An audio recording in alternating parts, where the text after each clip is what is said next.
Hey, you may be seated.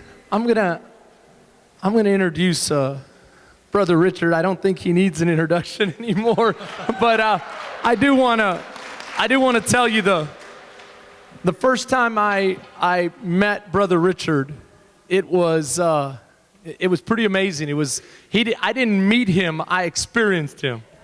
I experienced his worship, and we were starting Foundation, and I spent 10 months visiting churches all around Texas. And one of the churches that I wanted to go see was Shoreline.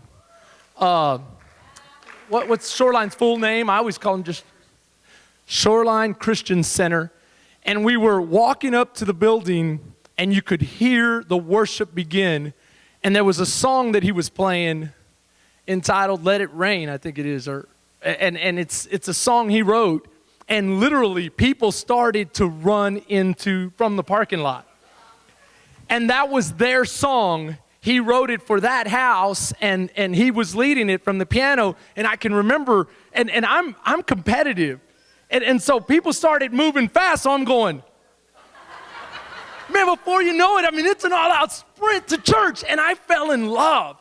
That moment right there, I said, when a church is hungry for worship and there's a bounce in their step, you know God's Spirit is moving. You know God's Spirit is moving. And then years later, I got to experience his children, and they started coming to Foundation, and he was in between churches, and I got to meet him.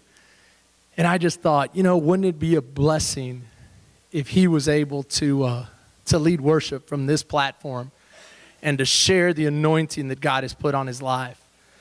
And God saw to it to bless our church through him. And we got to be good friends over the years that you were here. He lived right down the road from us.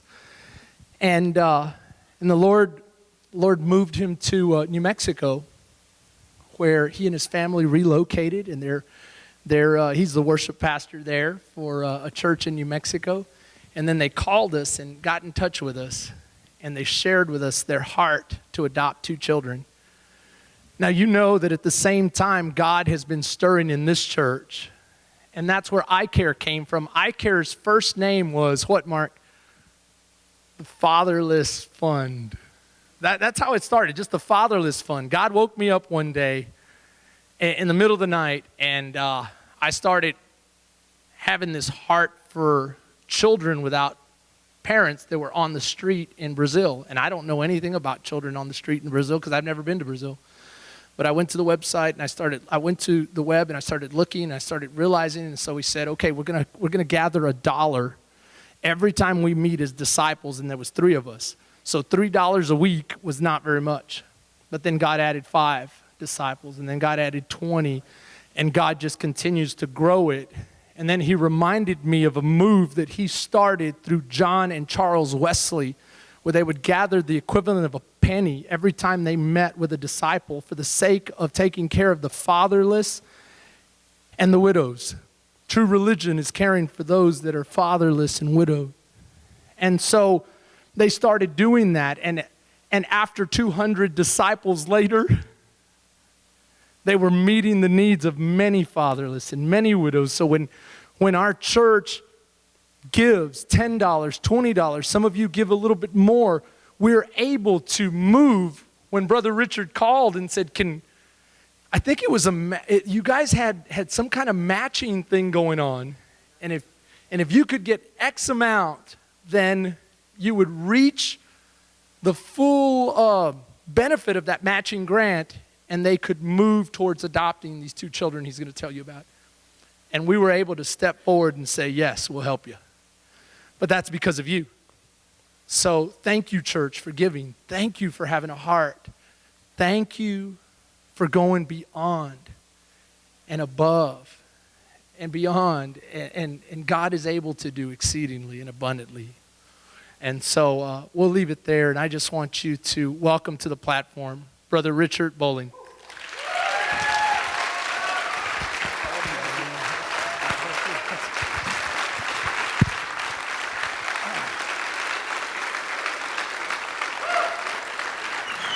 Well, Pastor Chris pretty much covered it all. I really don't need to say too much else. That was awesome. Wow. I'm going to ask Lisa if she'll join me up here, because how many of you remember the song Bette Midler sang? Did you ever know that you're my hero? That, yeah. I'm the one who stands in front, I guess because I can sing. I don't know, but she is absolutely the force behind what we're doing.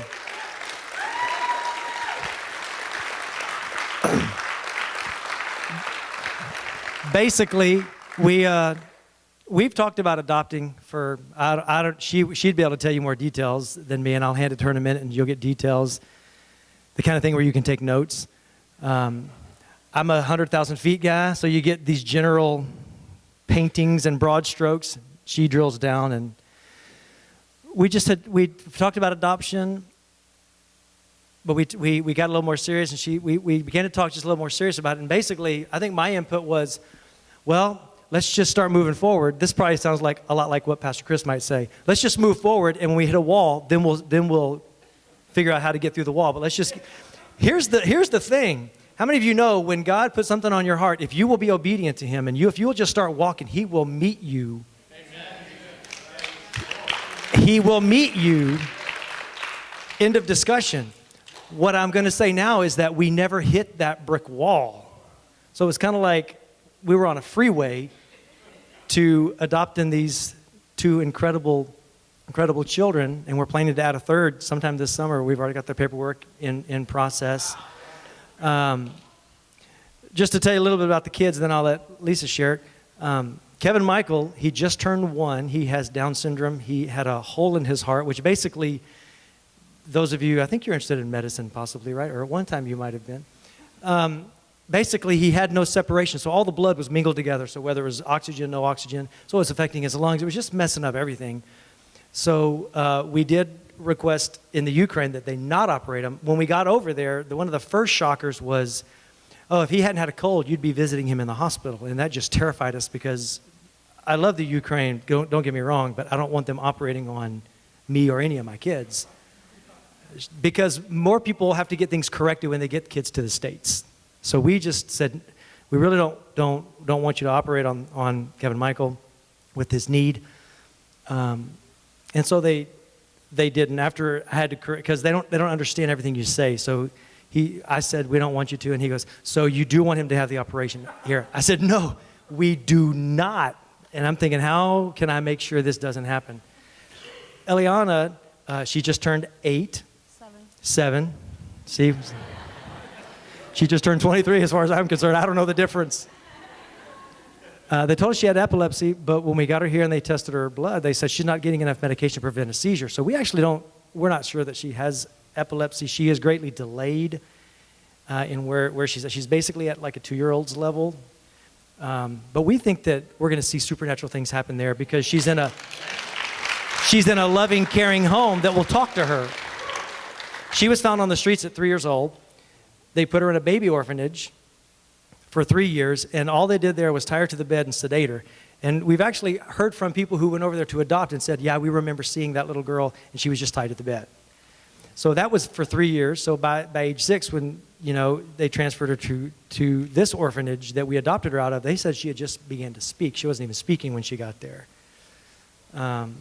So I figured I'd better stop and let Lisa share something. She really is the brains behind this, and you have no idea how hard when God puts passion in your heart, it drives you, correct? And you will accomplish whatever you need to do. Yes, God gives us strength, but how many of you know you will dig deep and you will do whatever you need to do to get it done? Well, that's what she did with all this. There was so much paperwork. I can't even tell you how much paperwork there is when you're adopting, period, but adopting internationally, it's crazy. So I'll just let Lisa share a little bit for what she...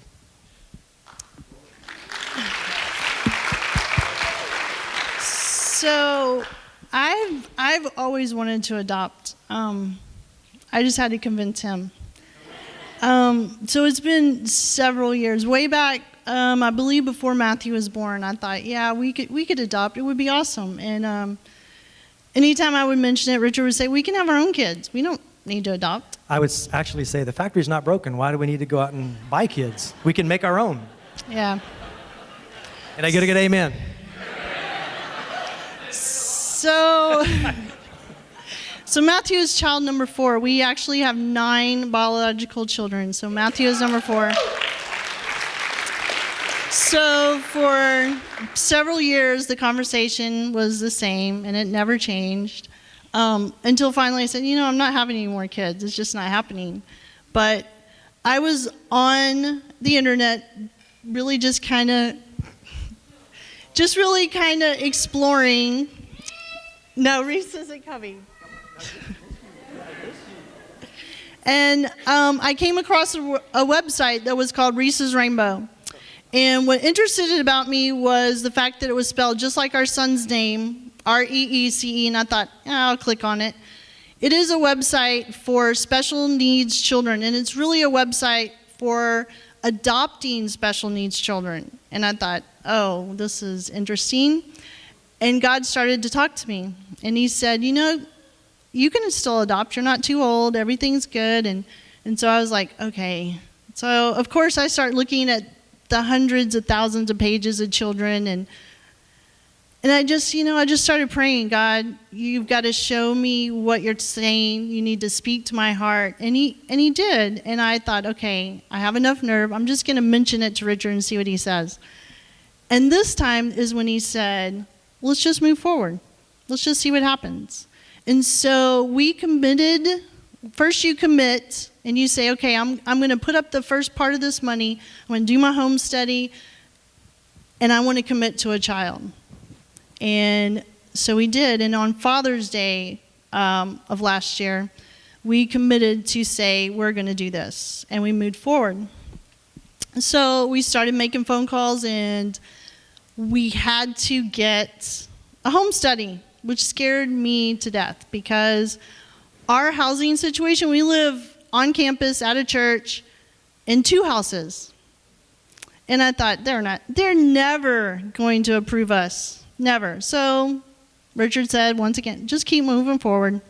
So we did. We did all the paperwork. Someone came out to the house, and we're like, okay, they're just not going to approve us. We were scared to death. And the lady was super nice.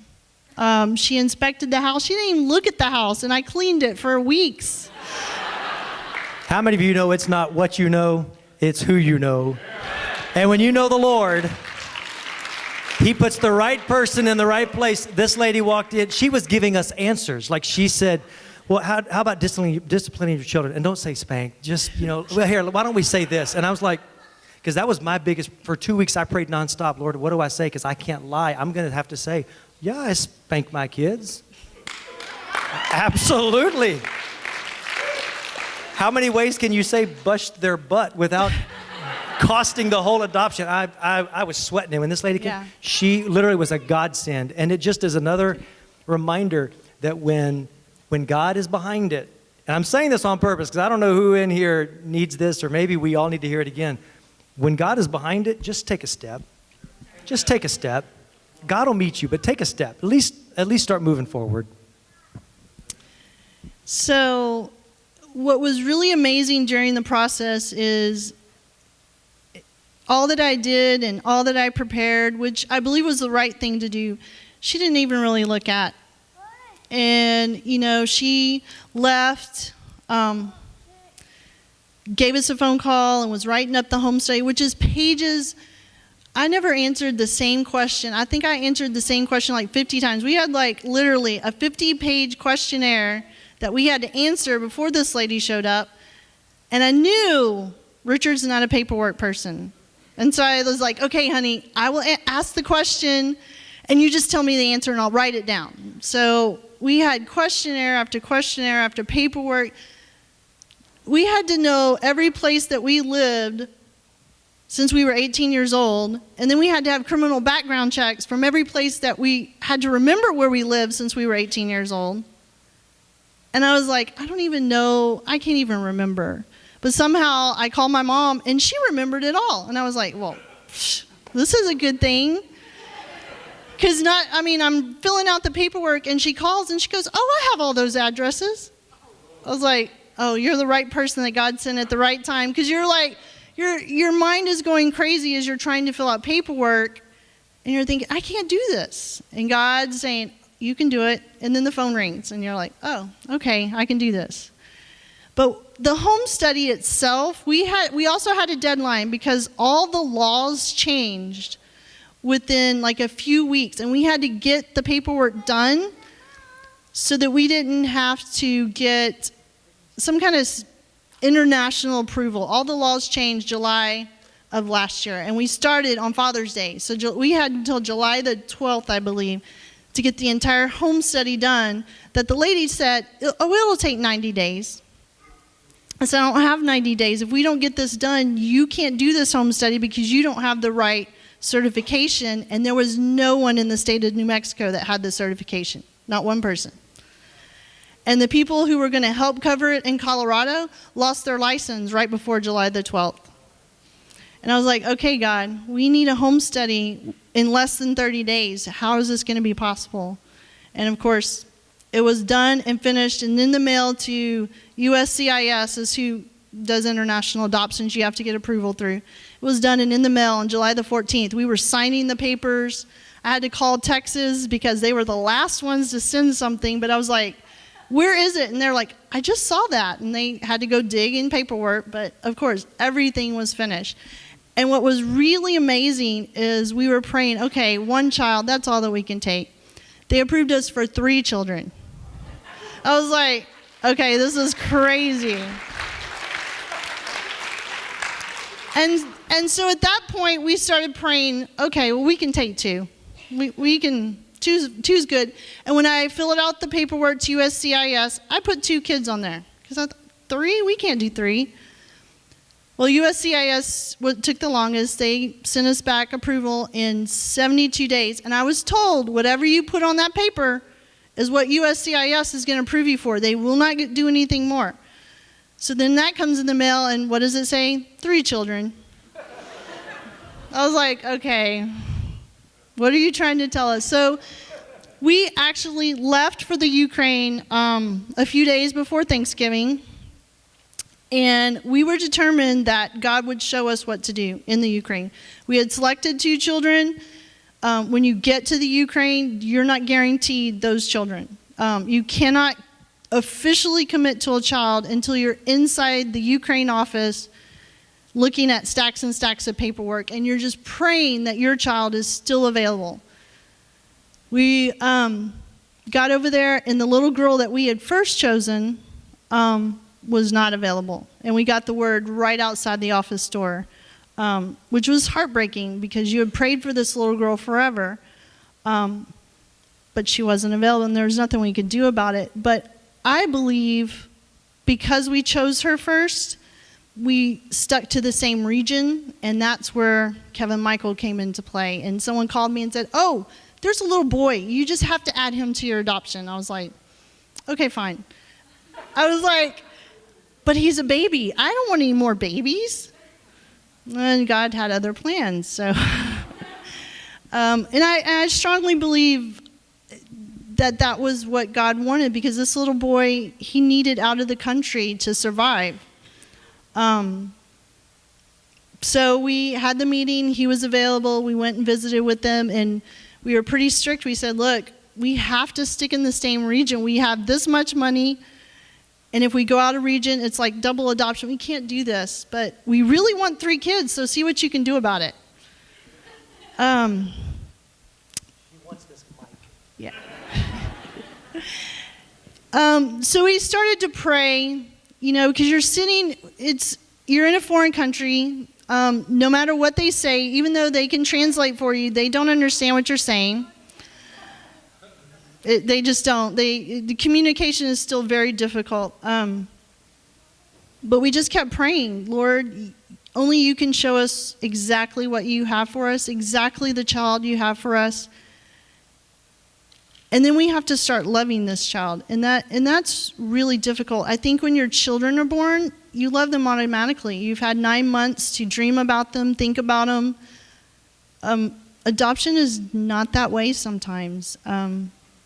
All we saw was a picture of a little girl, and it was a scary picture. It wasn't becoming. It wasn't. She was very awkward, I mean, I honestly, I kind of thought, I don't know about her.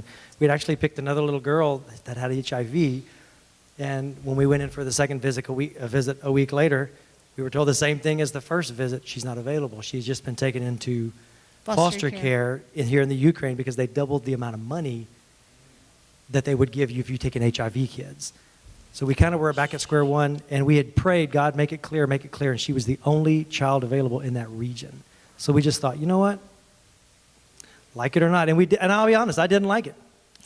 But we just said, you know what, God, you're faithful, and here we are. She is the sweetest thing, and as many people, because we know for a fact that a lot of people passed her over, we feel like, man, they missed out on such a blessing because she is the sweetest.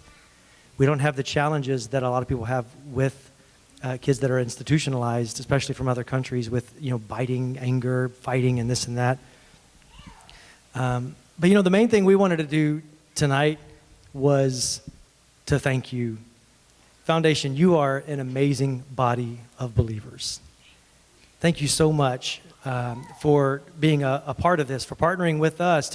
We're just trying to be obedient to God and trusting that He would take our 5 loaves and 2 fishes and make it work. And you were a part of that, and we thank you from the bottom of our hearts.